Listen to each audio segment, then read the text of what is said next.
The air in the apartment felt heavy, like a storm was about to break inside the living room. I sat on the edge of the beige sofa, my fingers trembling as they brushed against the hard plastic hidden in my jeans pocket. Positive, 2 pink lines. I took a shaky breath, trying to steady my racing heart. I'm going to be a mother. I practiced the words in my head, imagining the look on Adrian's face. He had been so stressed lately with the merger at his firm, always talking about his legacy. This would change everything.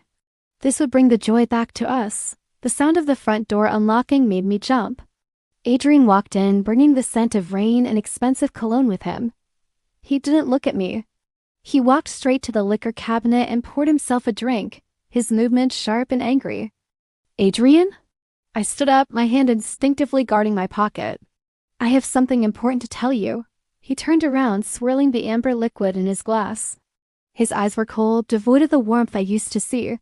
He looked at me like I was a stranger he wanted to evict. That's funny, he said, his voice flat. Because I have something to tell you, too. I stepped forward, a nervous smile trying to form on my lips. You go first. He set the glass down on the table with a harsh clink. Elara, this is over. The words hung in the air, foreign and impossible. I blinked, sure I had misheard him. What?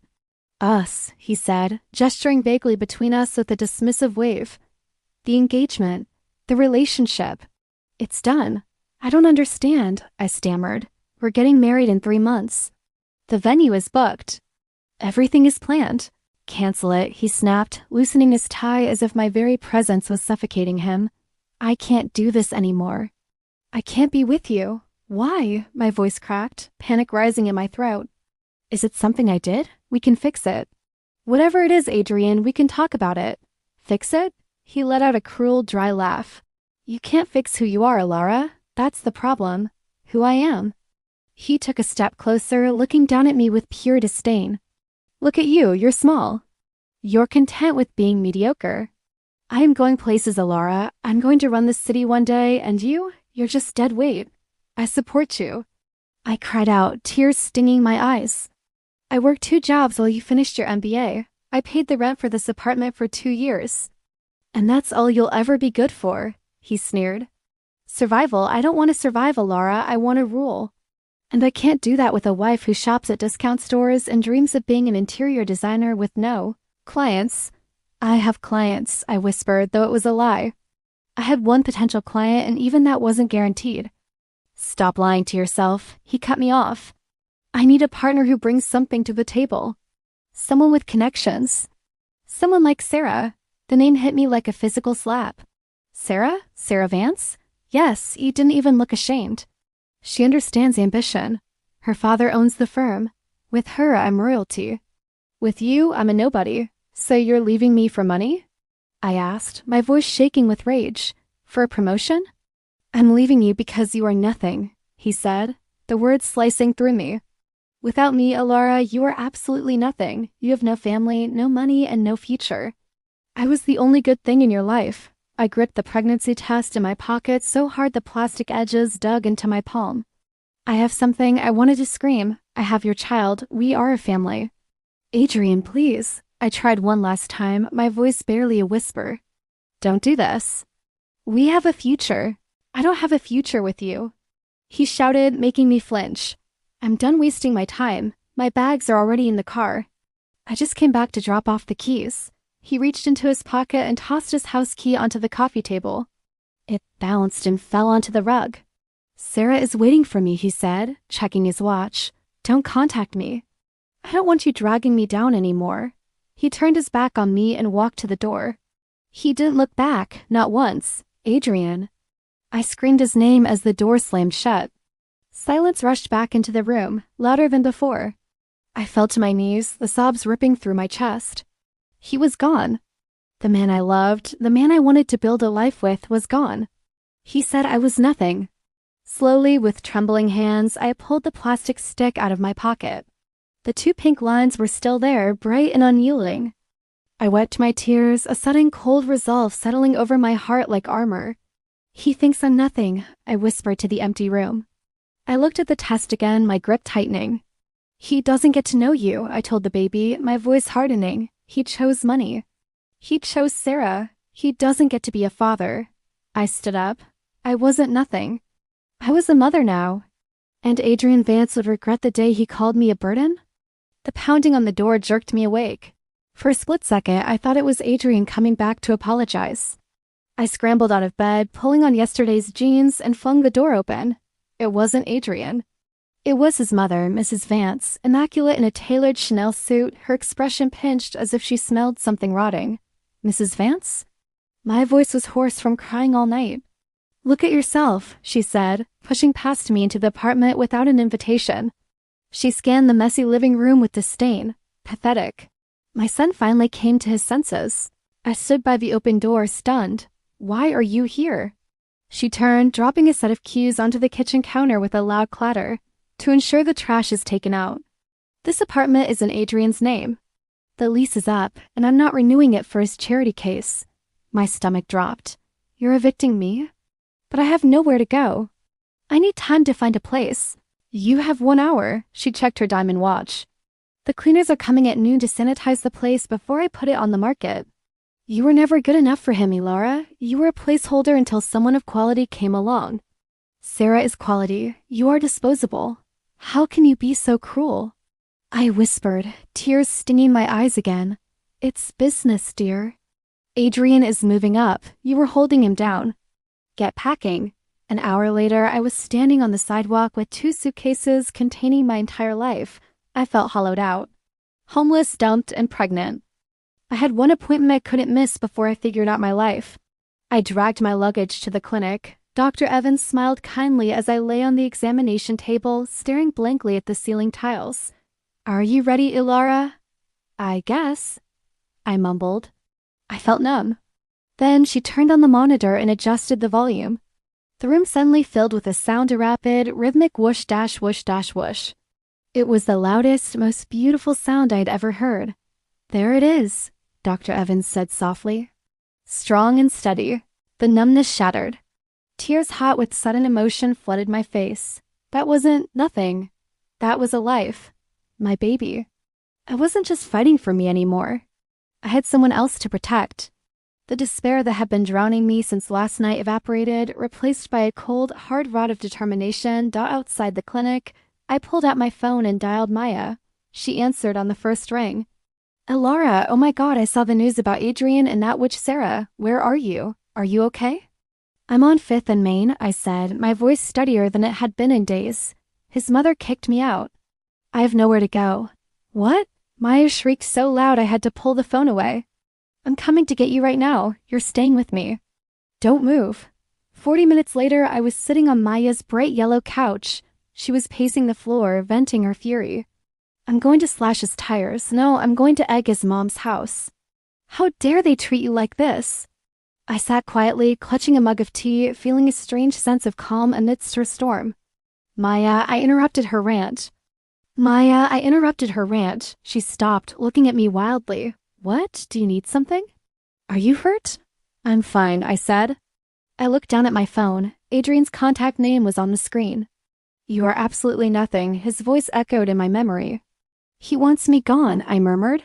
So I'll go. My thumb hovered over the screen. I pressed block contact. It felt like severing a limb, but necessary for survival. I looked up at Maya, my eyes dry. He said I was nothing without him. I'm going to prove him wrong. When I'm done, he's going to wish he never let me walk out that door. I placed a hand gently over my stomach. We're going to make him regret everything. Table 4 needs refills. Move it, Elara. My manager's voice cut through the clatter of silverware and the low hum of the diner. I wiped sweat from my forehead, gripping the coffee pot with a hand that felt swollen and stiff. Coming, Dave, I called back, forcing a smile I didn't feel. I waddled over to the booth, my 8-month pregnant belly brushing against the edge of the table. You look like you're about to pop, honey, the older woman in the booth said, eyeing my stomach sympathetically. Should you be on your feet this much? Rent doesn't pay itself, I joked weakly, pouring the coffee.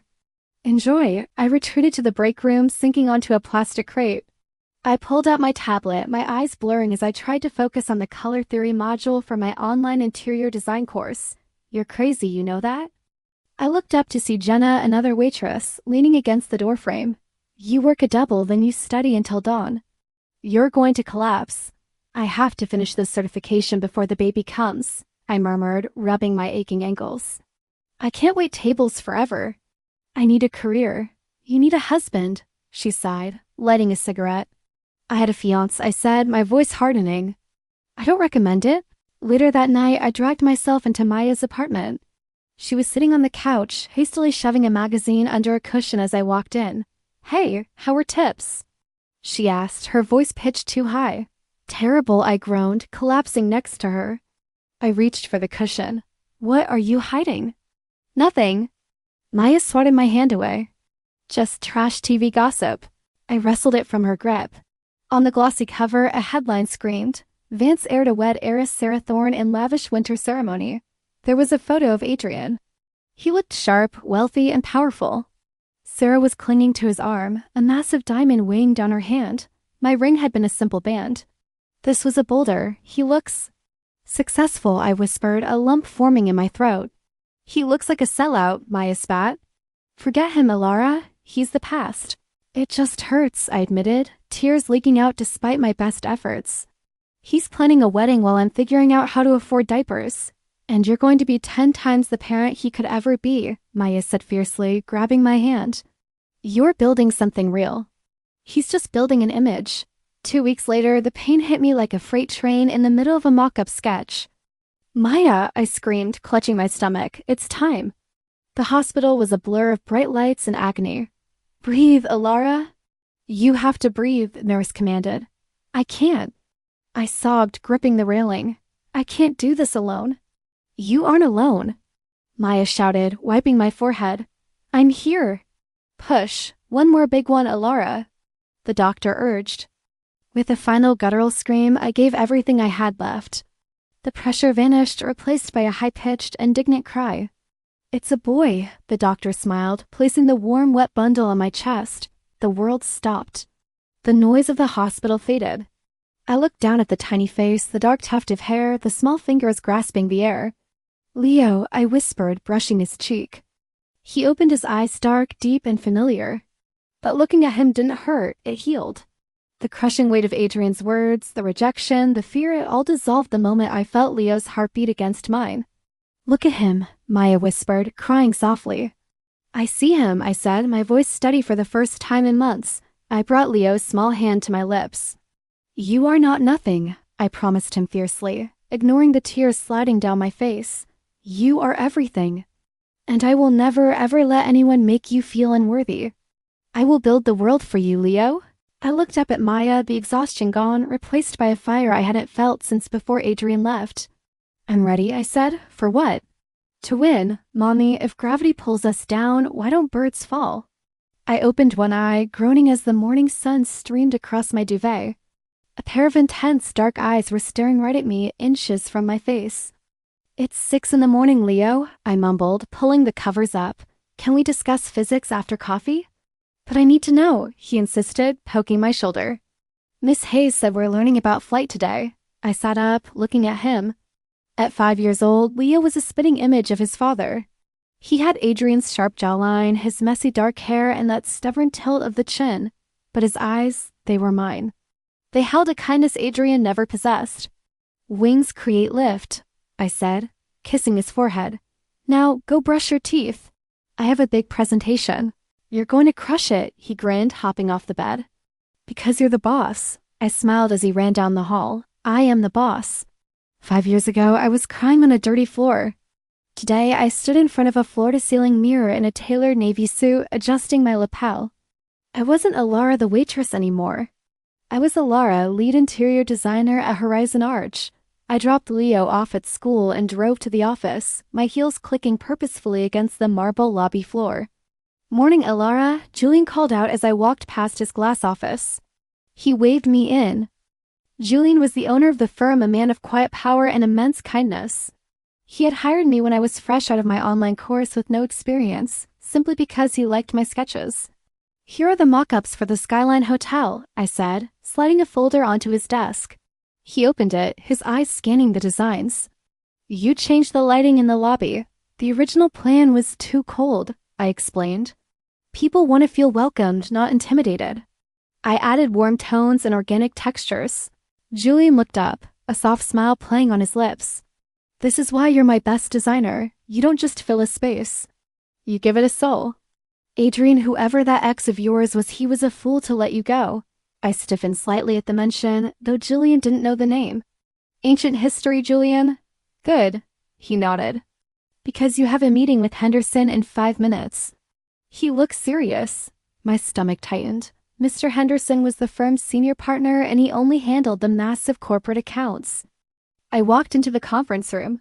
Henderson didn't look up from his papers. Sit down, Elara. I sat, folding my hands on the table.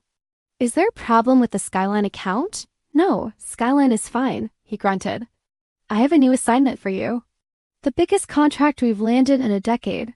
He slid a thick file across the table. The logo on the cover made my blood freeze. The Vance Group? No, I said instantly, pushing the file back. Henderson frowned. Excuse me? I can't take this project, I said, my voice steady despite the racing of my heart. Assign it to Mark or Sarah. I have a conflict of interest. Mark is incompetent and Sarah lacks your vision, Henderson snapped. The client specifically asked for a modern, transformative approach. That is your specialty.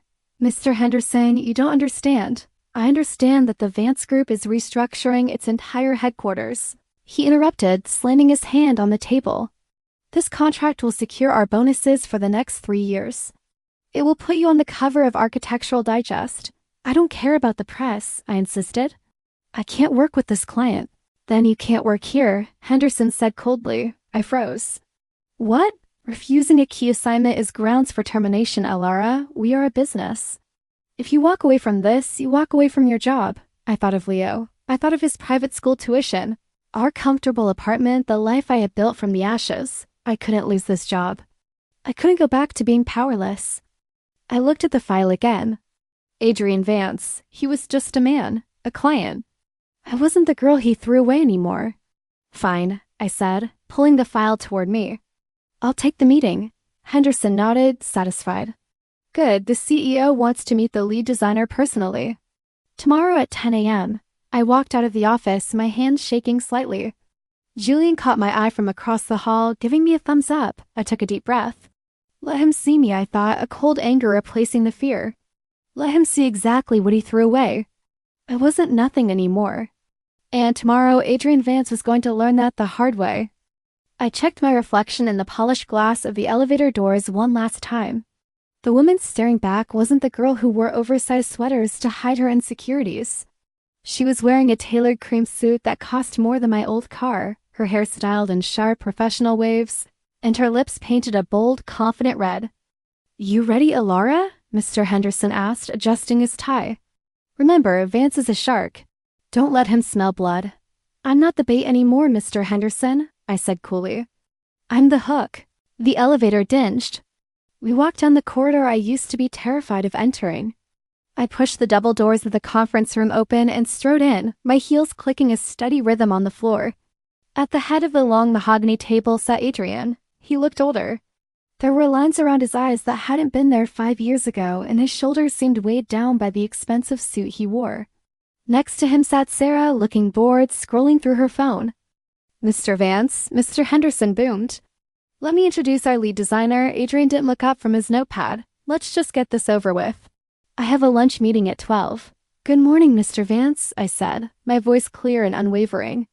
Adrian's head snapped up. He froze. His eyes locked onto mine, widening in disbelief. His mouth opened slightly, but no sound came out. The expensive fountain pen in his hand slipped through his fingers and hit the table with a loud clatter, rolling off the edge and onto the floor. Elara? He whispered, as if he were seeing a ghost. Sarah looked up sharply, her eyes narrowing as she assessed me. She looked from Adrian's pale face to my composed one. You know her? Sarah demanded, her voice shrill. Adrian stammered, standing up halfway before sinking back into his chair. We used to know each other. Miss Davis is our top talent, Mr. Henderson interjected, oblivious to the tension. She's the genius behind the Skyline Hotel renovation. Miss Davis, Adrian repeated, tasting the name. He looked me up and down, not with the disdain he used to have, but with the hunger I found unsettling. You look different. Time changes everyone, Mr. Vance. I said, ignoring the flutter in my chest. I connected my tablet to the screen. Shall we discuss the lobby? For the next hour, I presented my vision. I spoke with authority, pointing out flaws in their current layout and proposing bold changes. This open concept brings in natural light, I explained, pointing to the screen. It removes the shadows. I like the shadows, Sarah snapped, crossing her arms. This looks cheap. It looks liberating, Adrian murmured, his eyes fixed on my face, not the screen. It looks strong. The budget is outlined on page 4. I continued, ignoring him. If that concludes our presentation, I have another site visit to attend. I began packing my things rapidly. Being in this room, smelling his cologne, it was suffocating. Wait, Adrian said, standing up quickly. Henderson, give us a moment. I have specific questions for the designer.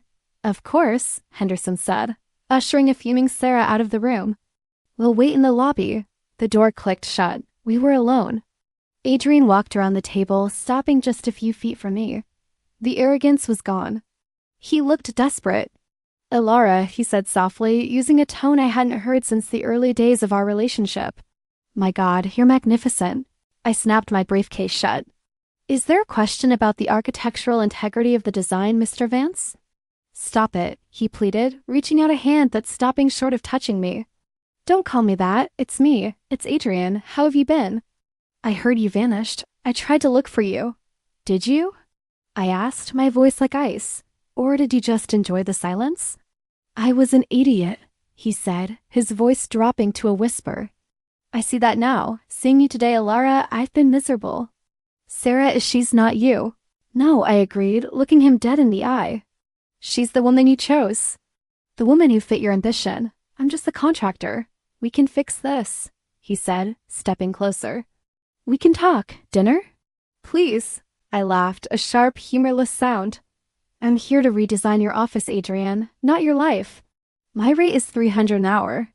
Do you want to keep talking, or should I bill you for wasted time? He flinched, looking wounded. You've become hard. I became what I had to be to survive you, I said. I turned and walked out the door without looking back. As soon as I hit the hallway, my knees buckled. I grabbed the wall for support, my breath coming in short gasps. He had looked at me with regret. He had looked at me with want. But all I could think about was the picture of Leo in my wallet. He can never know, I thought, terror gripping my heart. If he sees Leo, if he sees his own face on my son, he won't just want dinner. He'll want everything. Higher, Mommy, go higher. I'm pushing as hard as I can, Superman. I laughed, shoving the swing forward. Leo squealed, his legs kicking at the blue sky. It was Saturday, and the corporate armor I wore all week was gone. Here in the worn-out neighborhood park, I wasn't the lead designer at Horizon Arch. I was just Mom. Watch me jump. Leo shouted.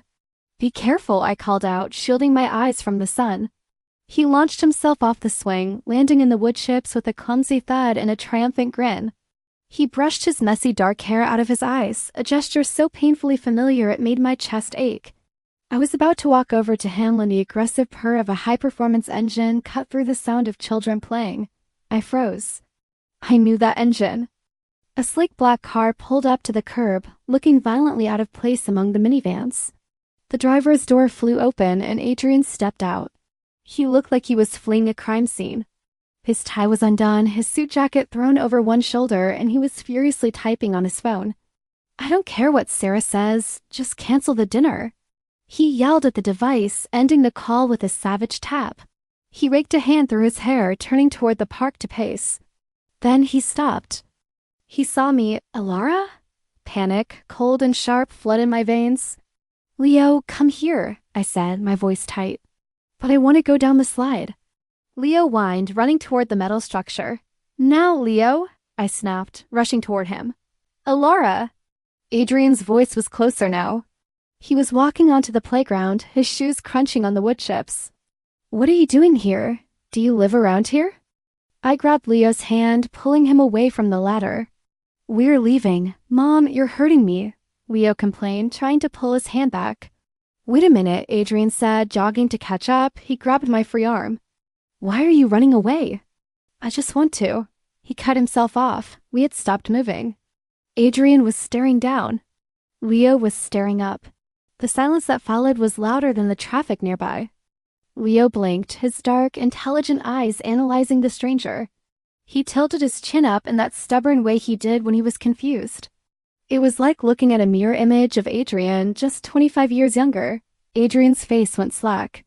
The color drained from his skin, leaving him gray and ghostly. His eyes darted from Leo's face to mine, then back to Leo. Who? Adrian's voice failed him. He cleared his throat, trembling. Who is this?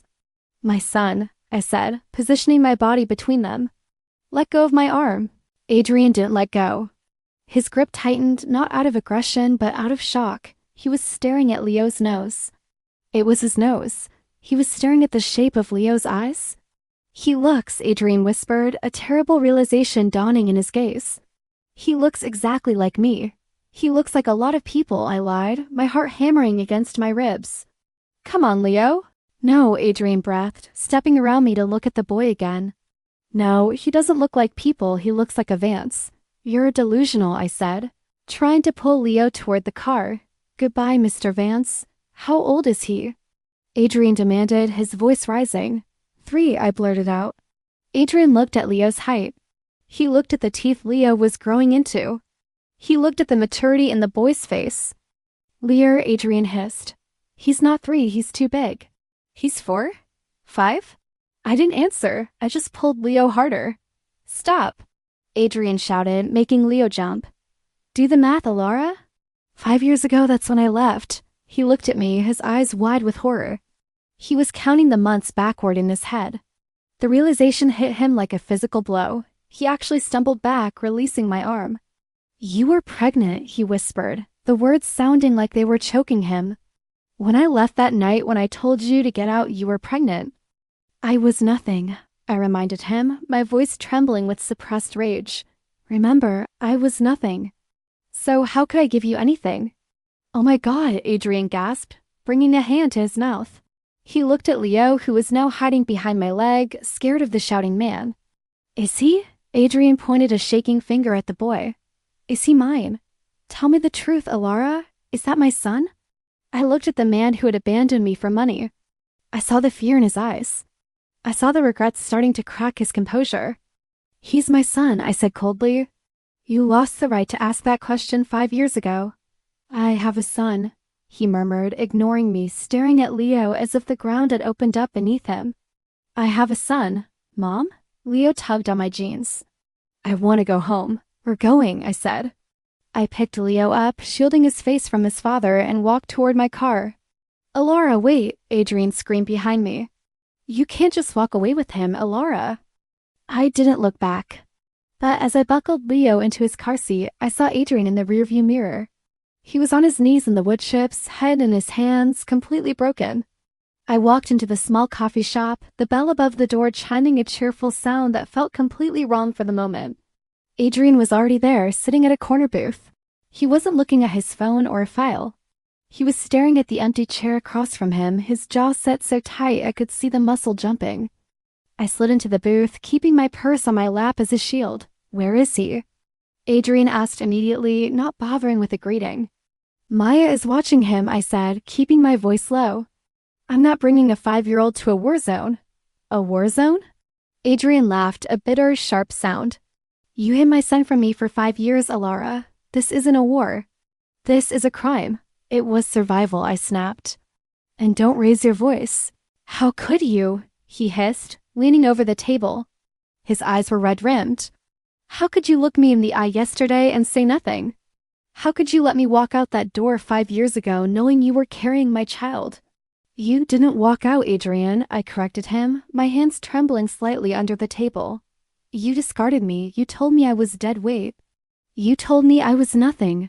He flinched, leaning back. I was angry. I was young. You were cruel, I said. You said, and I quote, without me, you are absolutely nothing. You evicted me. You left me homeless. If I had told you about the baby then, what would you have done?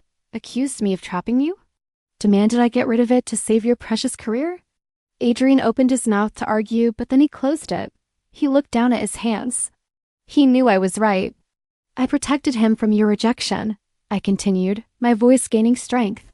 I wasn't going to let my son be treated like a burden just because his father wanted to climb the social ladder. I wouldn't have rejected him, Adrian murmured, though he didn't sound convinced. He rubbed his face tiredly. You don't understand, Elara. My life isn't what you think it is. It looks perfect from the outside, I said coldly. The big house, the heiress wife, the CEO title. It's a tomb, he whispered. The vulnerability in his voice caught me off guard. Sarah, she's cold. She doesn't want a family. She told me last month that she refuses to ruin her body with a pregnancy. She hates children. I stared at him. And you're telling me this why? Because I'm empty, he confessed, looking up at me with desperate eyes. I go home to a museum, not a home.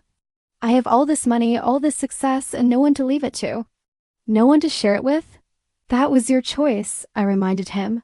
I know. He hit the table with his fist, making the cutlery jump.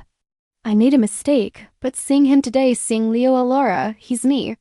He's my second chance. He's the only real thing I've ever made.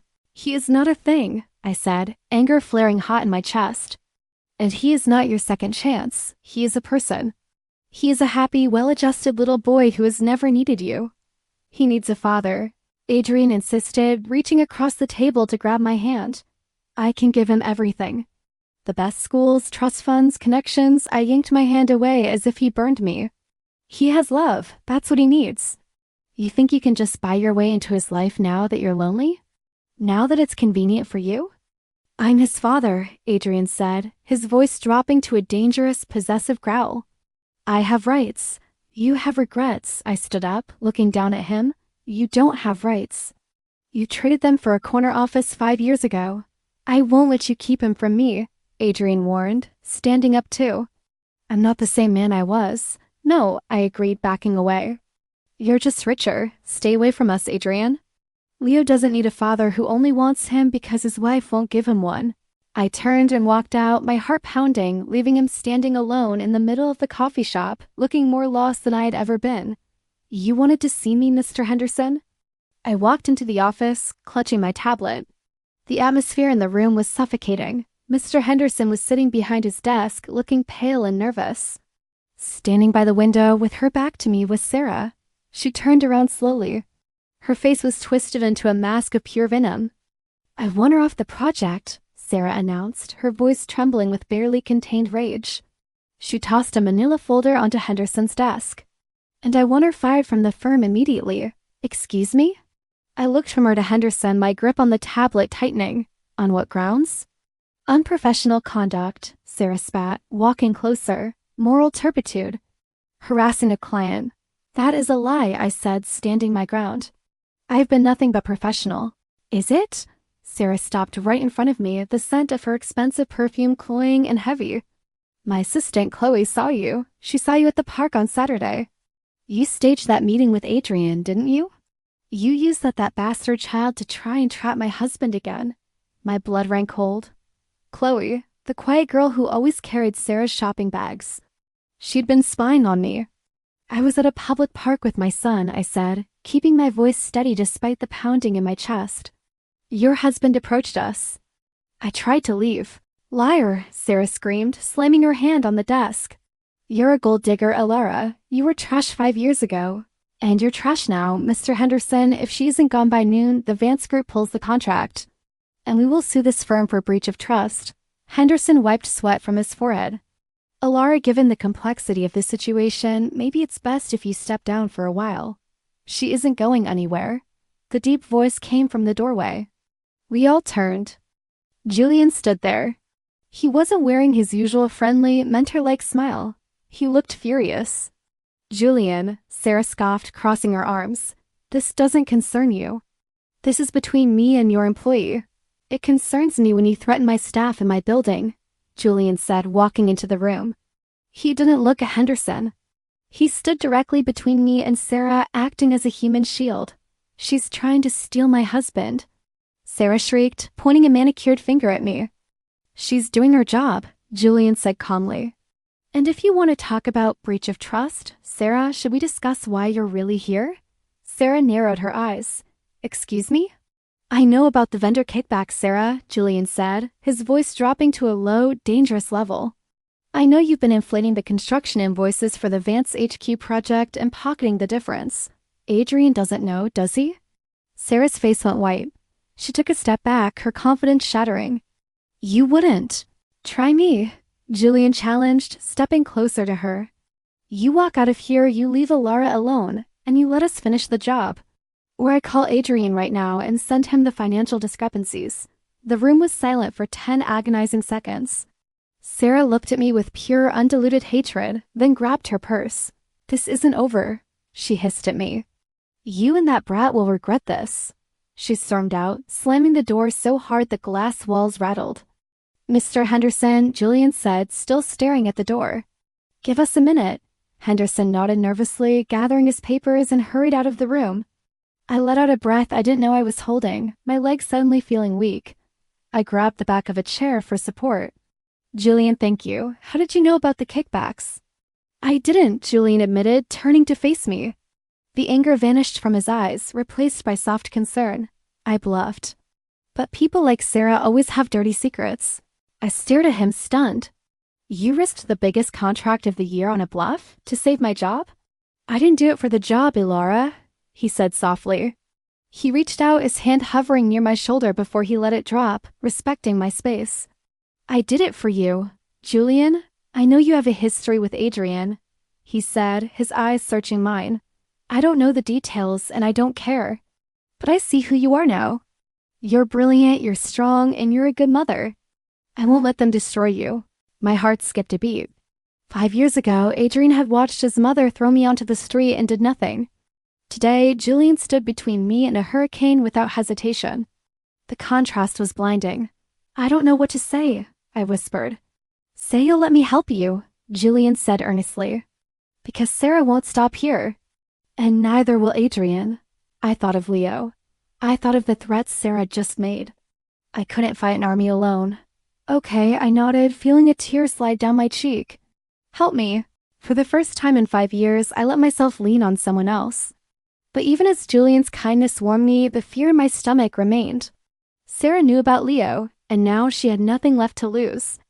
The doorbell rang at 7 in the evening, just as I was putting Leo to bed. Is that Uncle Julian? Leo asked, rubbing his sleepy eyes. I don't think so, baby. Go to sleep. I'll check. I walked to the door, checking the peephole. My stomach turned over. It wasn't Julian. It was Mrs. Vance. I opened the door just a crack. What do you want? Elara, dear, she said, flashing a smile that didn't reach her cold eyes. She held a basket of expensive-looking toys. I came to see my grandson, Leonardo. That is his name, isn't it? His name is Leo, I said, blocking the entrance. And he's sleeping. Nonsense. Let me in, she said, pushing against the door with surprising strength. We need to discuss his future.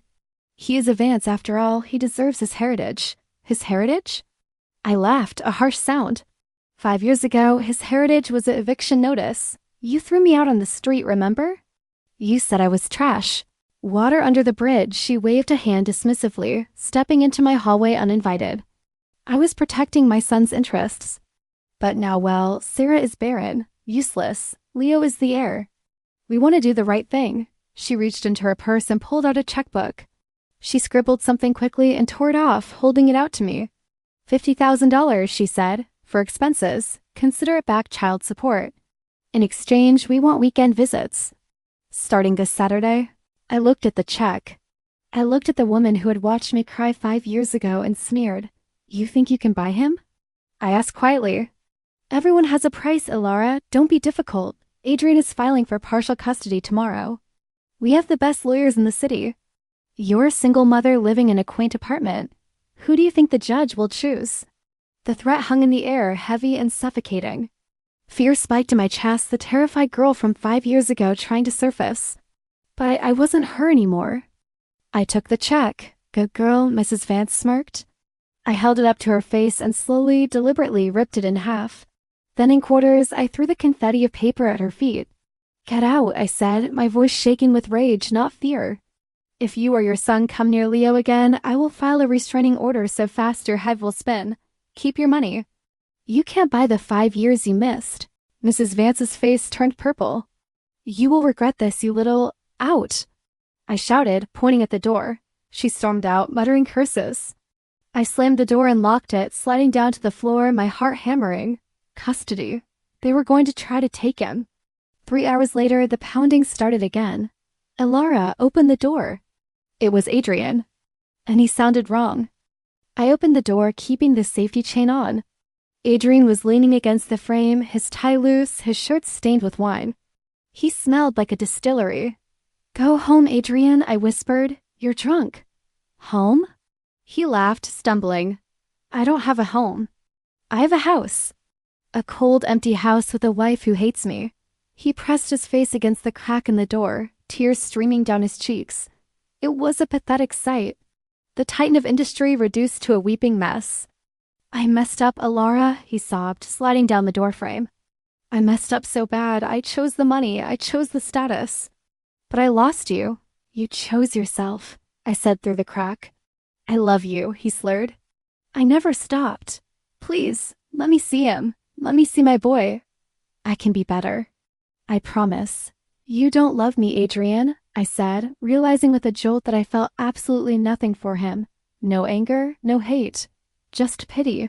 You just hate your life. And you think stealing mine will fix it. Please, he moaned, his forehead resting on the wood. I'm so lonely. Go home to your wife, I said softly. You made your bed, Adrian. Now you have to sleep in it. I closed the door gently, the sound of his weeping muffled by the wood. I walked back to Leo's room and watched him sleep, knowing that the real fight was just beginning. But for the first time, I knew Adrian wasn't a monster. He was just a sad, broken man. And that made him easier to defeat. Mommy, my head hurts.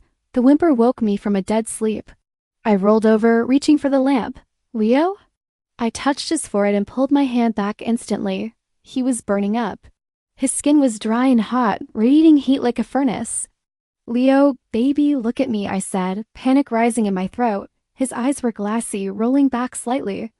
Then his small body jerked. Once. Twice. Leo?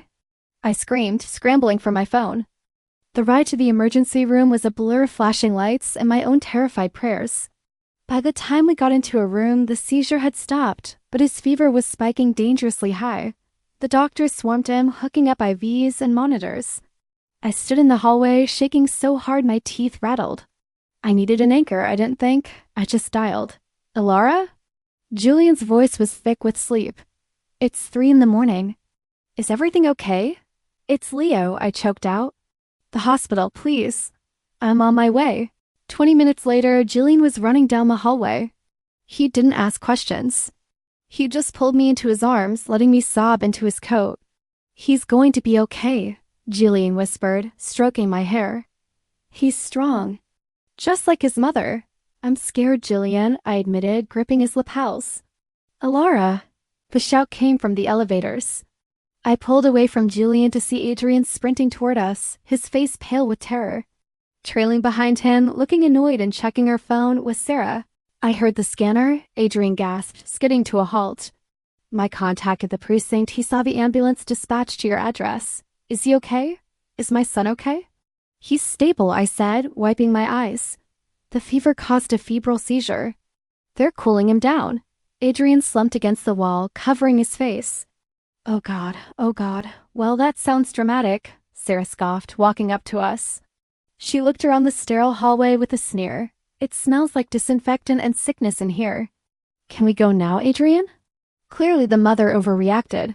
Overreacted? Julian stepped forward, his voice low and dangerous. His temperature was 105, Sarah. He could have died. But he didn't. Sarah rolled her eyes, adjusting her fur coat. Really, Adrian, we have the charity gala brunch in 5 hours. I need my sleep. You can't seriously intend to stay in this dump for a child you didn't even know existed last week.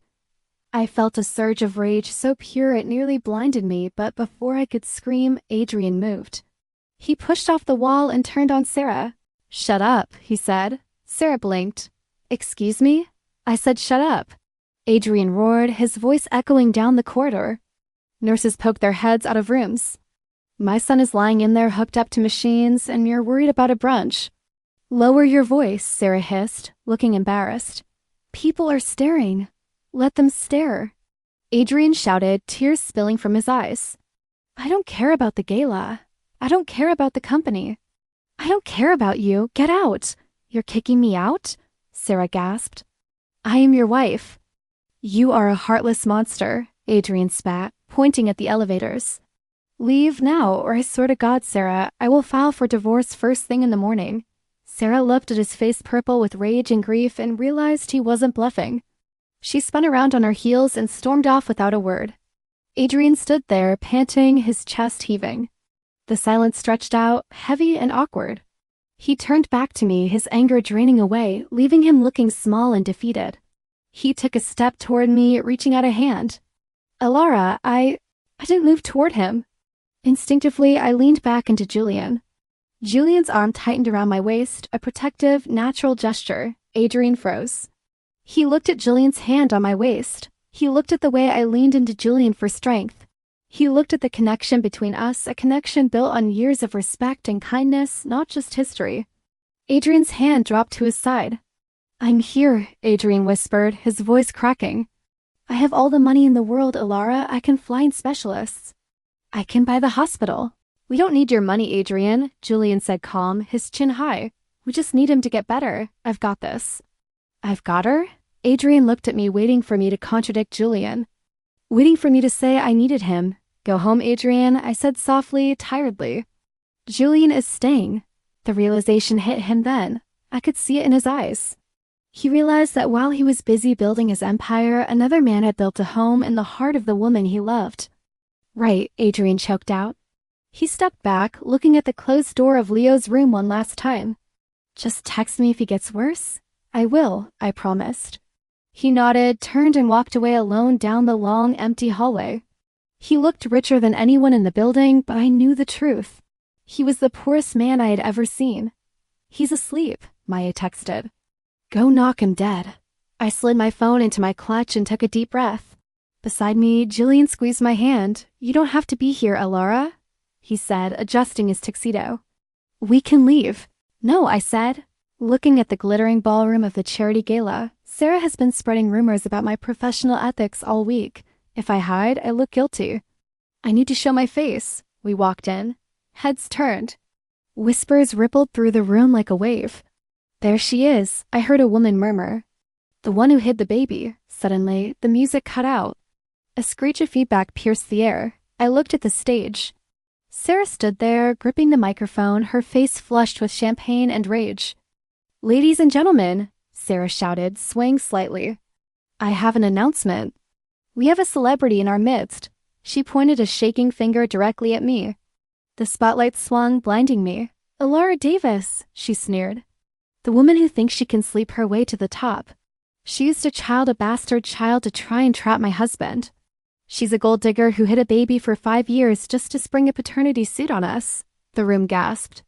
I felt the blood drain from my face. Julian stepped in front of me, ready to storm the stage, but I held him back. Sarah, stop, Adrian's voice rang out. He was running toward the stage from the VIP section. No, I won't stop. Sarah screamed in the mic. They need to know she's a liar. Actually, a new voice cut in, amplified over the speakers. The only liar here is you, Sarah.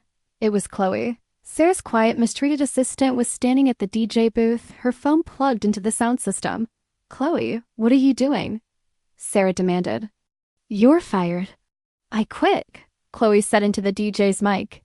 And I'm tired of carrying your secrets. Listen to this. Chloe hit a button. Sarah's voice, clear and sharp, boomed through the ballroom speakers. I don't care if it's addressed to Adrian. Burn it, Chloe. If he reads this letter and finds out that Tramp is pregnant, he'll leave me. He's weak. He needs to think she abandoned him. Burn the letter and never mention the baby again. The recording ended.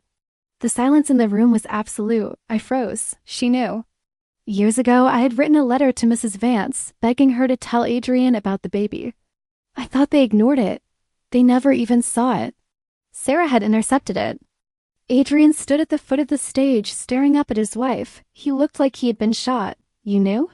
Adrian's voice was broken, but in the silence, everyone heard it. You knew she was pregnant? You knew I had a son 5 years ago? Adrian, baby, I did it for us, Sarah stammered, the microphone trembling in her hand.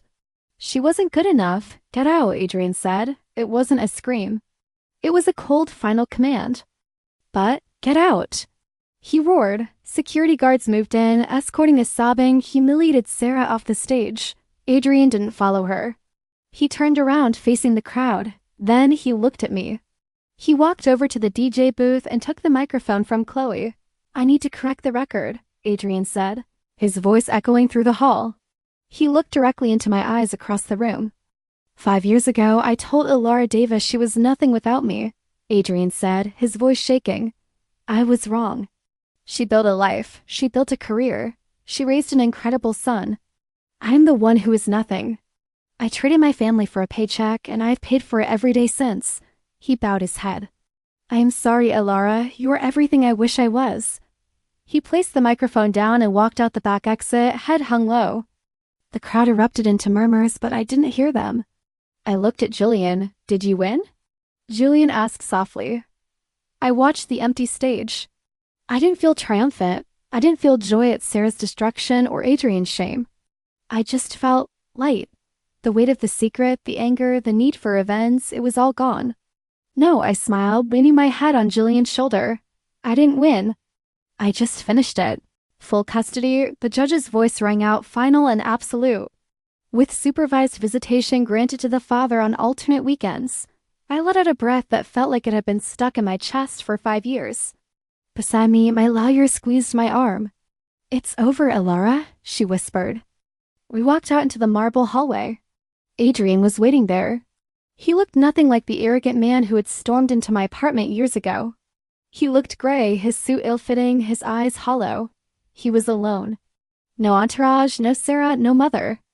I won't appeal, Adrian said quietly, staring at the floor. I deserve this. Yes, I said, not out of cruelty, but out of truth. You do. Sarah took half, he muttered, a bitter laugh escaping his lips. The board is voting to remove me as CEO next week because of the scandal. I have nothing left, Elara. I looked at him, the man I once thought was my entire world, the man who told me I was nothing without him. You have 2 hours every other Saturday to get to know your son, I said firmly. Don't waste them, Adrian. Leo is the only legacy you have left. I know, he whispered, tears filling his eyes. I'm sorry. For everything. I know, I said. Goodbye, Adrian. I turned my back on him and walked toward the exit. I didn't look back. 2 hours later, the air was crisp and smelling of autumn leaves. I sat on a park bench watching Leo chase a golden retriever through the grass. He's fast, Julian said, sitting down next to me. He handed me a hot chocolate. He gets that from me, I smiled, taking the cup. Adrian hates running. Julian chuckled, sliding his arm along the back of the bench. His hand brushed my shoulder, warm and solid. It wasn't possessive. It was supportive. You okay? Julian asked, his eyes searching mine. It's been a long day. I'm better than okay, I admitted, leaning into his touch. I feel light. You should, Julian said softly. You fought a war and won. I looked out at the trees, my mind drifting back to that cold living room 5 years ago. I thought about the girl crying on the floor, clutching a positive pregnancy test, believing her life was over. I thought about the girl sleeping in her car, the waitress with swollen feet, the students studying at 4 a.m. What are you thinking about? Julian asked, taking my hand in his. I looked down at our interlaced fingers. I'm thinking about the girl I used to be. Do you miss her? No, I shook my head. But I want to thank her. She didn't give up. She stood up when she wanted to stay down. She had a good reason. Julian nodded toward Leo, who was now waving at us frantically. Mom, Julian. Look, Leo shouted, holding up a bright red leaf. It's beautiful, buddy, Julian called back. I squeezed Julian's hand. I have my career, I have my son. And I have you. You have yourself, Elara, Julian corrected me gently. That's the most important part, I smiled, a genuine, deep smile that reached my soul. Adrian was right about one thing 5 years ago. He said he was leaving to find a better life. You know, I whispered, watching my son run free in the sunlight. Him leaving was the best thing that ever happened to me. Why? Julian asked. Because if he hadn't left, I said, I never would have found out who I really am.